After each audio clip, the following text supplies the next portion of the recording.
Some of my fondest childhood memories involve a turntable and my daddy's old 45s. Whether we were twisting with Chubby Checker or rocking around the clock with Bill Haley and the Comets, whether we were coming to America with Neil Diamond's The Jazz Singer or sitting on the dock of the bay with Sam Cooke, written on the records within these sleeves is more than just music. It's the soundtrack of my childhood.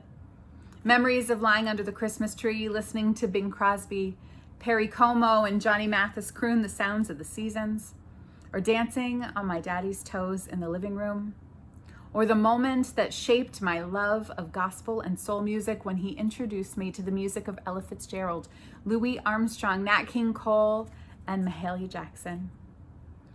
Written on these records is not just music, it's the memories of my life.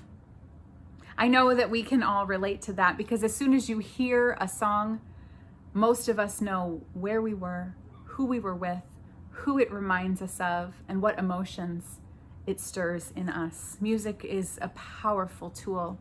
It can help us to evoke emotions that we don't always get to. For me, during this month of June, with Father's Day being right around the corner this Sunday, and with the second anniversary of my father's passing on June 23rd, this music helps me evoke my grief. I know in the coming days that it's gonna hit me. Those of you that have lost loved ones that were close to you know the same, and that there's not really much that we can do to stop it, and I'm not so sure that we should. I know that when my grief comes, I'm gonna put these records on, lie on the couch, and just let it wash over me. And there's something healing about that. I'm thinking about that kind of grieving because it feels like since January 1st, 2020, the world has literally gone mad. And all along the way of the global pandemic, of the race riots, of the violence in our nation and in our world, we know that countless of thousands, tens, hundreds of thousands of people have lost their lives, their livelihoods. And I wonder if we've taken the time that we should to grieve all of that. Have we taken the time to grieve the loss of life? Have we taken the time to grieve the loss of what we thought was justice and inclusion? Have we taken the time to grieve all of the images that we're inundated with on the news day in and day out? Have we really allowed ourselves to take time to be still, to grieve, but then also to look to the hope that our faith promises us comes after the grief?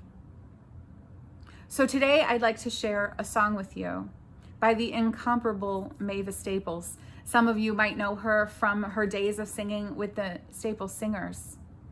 She's been singing for 70 years, making music, and it's powerful, powerful music.